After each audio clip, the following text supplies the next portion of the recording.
2022 road సైడ్లో ఉంటాను sir. Accident అయింది సార్, లారీ గుద్దింది సార్. 2 కాళ్ళు పోయినాయి. 100% కాళ్ళు లేవని సదరం సర్టిఫికేట్లో వచ్చింది సార్. నాకు ఇంతవరకు పెన్షన్ కూడా ఇవ్వలేదు సార్. నాకు 2022లోనే తీసుకున్నాను. ఎందుకు ఇవ్వలేదమ్మా పెన్షన్? నాకు కరెంటు బిల్ ఎక్కువ వస్తుంది. నాకు అన్ని గాయాలు సార్. ఇప్పుడంతా పూర్తిగా అంతా గాయం సార్. ఏసీ లేని నాకు డాక్టర్ ఏసీ దానివల్ల కరెంటు బిల్ ఎక్కువ వస్తుంది.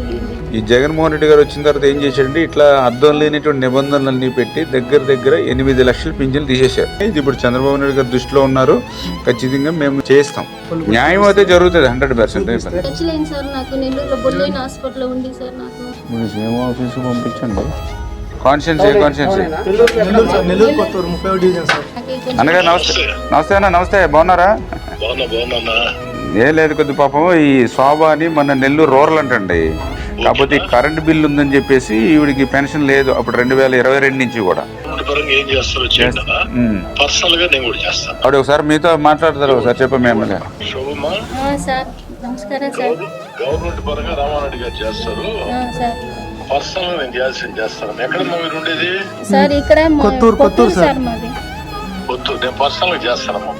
సరే సార్, థ్యాంక్స్ సార్. ఎప్పుడు కలవమంటారు సార్?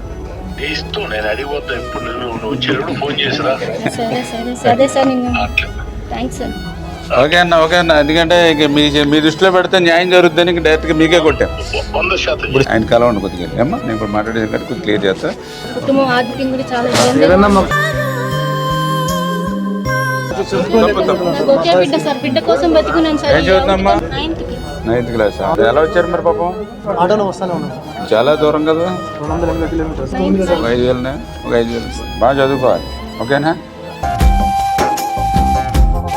మళ్ళీ చర్చిలకి ఎట్లా కొంచెం జాగ్రత్త పర్లేదు. ఓకే అమ్మా.